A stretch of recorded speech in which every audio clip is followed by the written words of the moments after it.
Assalomu alaykum hammaga, kanalimizga xush kelibsiz. Bugun sizlarga judayam mazali, og'izda eriydigan, qatiqdan tayyorlanadigan Napoleon shirinligini ko'rsatib bermoqchiman. Birinchi bo'lib idishimizga 500 gramm unni elab olib, 250 gramm muzdek sariyog' yoki margarinni qirg'ichdan chiqarib olamiz. Yaxshilab kroshka holiga keltirib olamiz. Mana shunaqa mayda kroshka hosil bo'lishi kerak. Endi yarim choy qoshiq tuz solamiz. 10 gramm razrıhli solamiz va yaxshilab aralashtirib olamiz. O'rtasini ochib 250 mg qatiq solamiz va qo'limizda xamir qilib olamiz. Xamirimizni ko'p mushlashimiz shart emas. Xamir tezda tayyor bo'ladi. Tayyor xamirni endi salofan paketga o'rab 2 soatga xolodilnikka qo'yib qo'yamiz.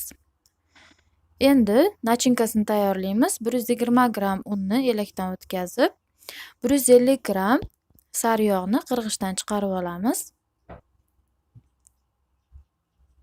150 gramm shakar solamiz va vanilin solamiz.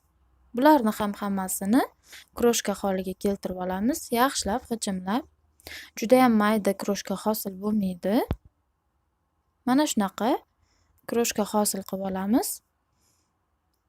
Endi xamirimizni bo'laklarga bo'lib olamiz. Bu arada xamirimiz biroz muzdek holatga keladi. Jami bo'lib men 6 bo'lakka bo'lib oldim. Xohishga ko'ra 5 bo'lakka yoki undan ham ko'proq 6-7 bo'lakka bo'lishingiz ham mumkin. Zuvala qilib olamiz hammasini. Tayyor zuvalalarni bittasini qoldirib, qolganlarini bir chetga olib turamiz.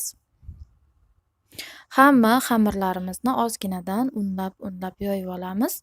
Listimizni razmeriga qarab yoyamiz. Birozgina yupqaroq qilib yoyishimiz kerak. Mana yoyib oldik. Endi patnisimizga solib, yaxshilab tekis qilib olamiz.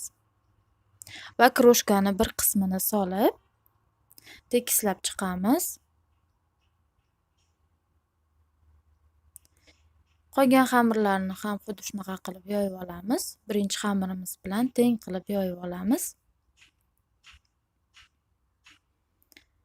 Mana ikkinchi xamirimizni ham ustiga solib, teng qilib chetlarini yopishtirib chiqamiz. Va kroshkani solamiz. Kroshkani oldindan 5 bo'lakka bo'lib olsak, o'zimizga oson bo'ladi. Qolgan xamirlarni ham xuddi shunaqa qilib yoyib, chekkalarini tekislab olamiz. Xuddi shunaqa qilib pirogimizni yig'ib chiqamiz. Mana oxirgi xamirni ham yoyib, ustiga tekislab olamiz. Oxirgi xamirni iloji boricha kattaroq qilib yoyib olsak, o'zimizga oson bo'ladi. Men biroz kichkinaroq qilib yoyib qo'yibman. Shu sababdan chekkalarini tekislashimga to'g'ri keldi. Hammasini yig'ib bo'lganimizdan keyin xuddi shunaqa qilib chekkalarni biroz tekislab olamiz.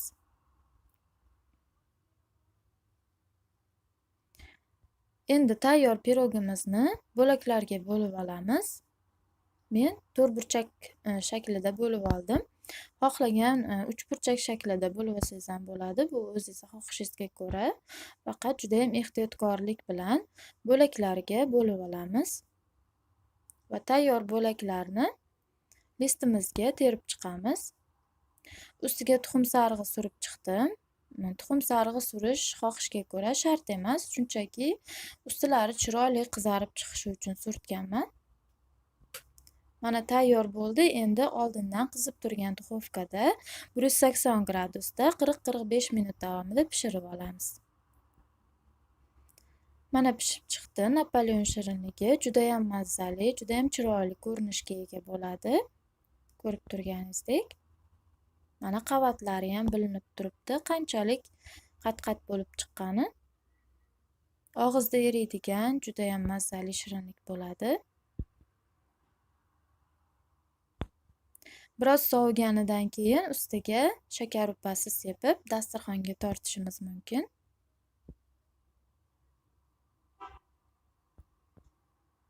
Mana tayyor. Ko'rib turganingizdek juda ham chiroyli.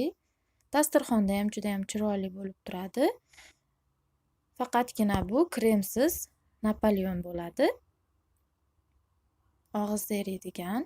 Albatta tayyorlab ko'ring, shu retsept bo'yicha. Uqalanib, uvalanib ketadigan shirinligimiz tayyor bo'ldi. E'tiborlaringiz uchun kattakon rahmat. Keyingi videolarda ko'rishguncha xayr, salomat bo'ling.